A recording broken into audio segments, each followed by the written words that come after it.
అందరం క్యూలో నిలబడి ఓటేయాలి. అంతేగాని ఎవరికి స్పెషల్ ప్రివిలేజెస్ అయితే లేవు. అటు వెళ్ళి ఎగ్జిట్ గేట్లో గుండా ఒకటి. సో అందరూ క్యూలో వచ్చేయమని చెప్పాను. సో వాళ్ళ అనుయాయులతో వాళ్ళు వచ్చి ఆయన ఓటేసి బయటకు వచ్చిన తర్వాత వాళ్ళు చెప్పినట్టున్నారు. దగ్గరికి వచ్చి దురుసుగా మీరెవరు అట్లా మాట్లాడటానికి అని ఇంకా ఏదో అన్నారు. బూతులు అట్లా కూడా నువ్వు ఎట్లా బతుకుతావా అని అట్లా దెబ్బేశారు. నేను spur of the moment I don't have any plan to hit or something. రౌడీలాగా నా మీద కాళ్ళు పెట్టి తంతం అవన్నీ చేశారండి.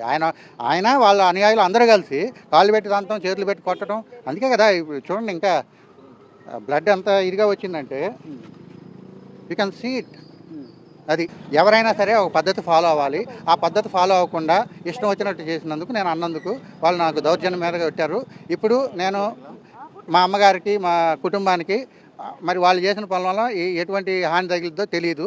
సో నన్ను జాగ్రత్తగా చూడవలసిన బాధ్యత పోలీసు వారికి, అందరికీ, పౌర సమాజానికి ఉంది.